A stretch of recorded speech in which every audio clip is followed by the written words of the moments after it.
sobriety, freedom from alcohol, through the teaching and practice of the 12 steps is the sole purpose of an AA group.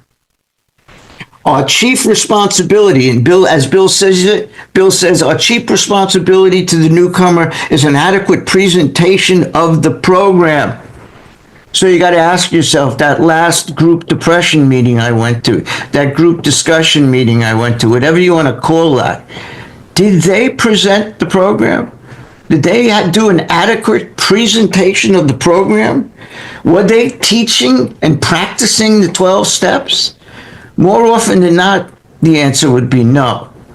So, if that's the case, why do we work out of the big book? Why not just take the 12 and 12? It's a lot thinner. It's a lot easier to read. Why don't we just take the 12 and 12? Well, in the 12 and 12, Bill says that the book, Alcoholics Anonymous, became the basic text, and it alerts us to the nature of that book. It is a textbook. A textbook is meant to teach us something, and that textbook teaches us how to change, how to achieve permanent recovery from a hopeless state of mind and body. It is the basic text of the fellowship, and it still is.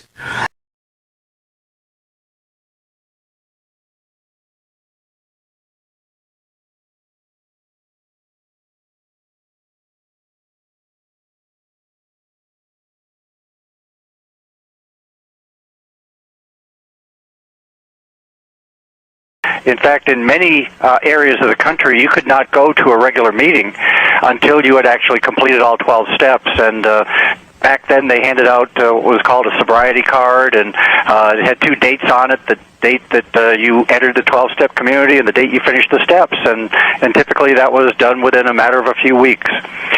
Today, we have 2 schools, and one is the Fellowship of Recovery, and the other is the Program of Recovery.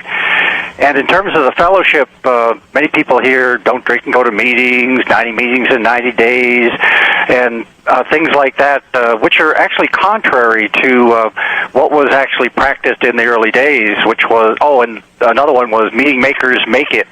Well, in the early days, it wasn't meeting makers who made it, it was step takers who make it. And that's what we're seeing, is that people that are getting reconnected with the steps,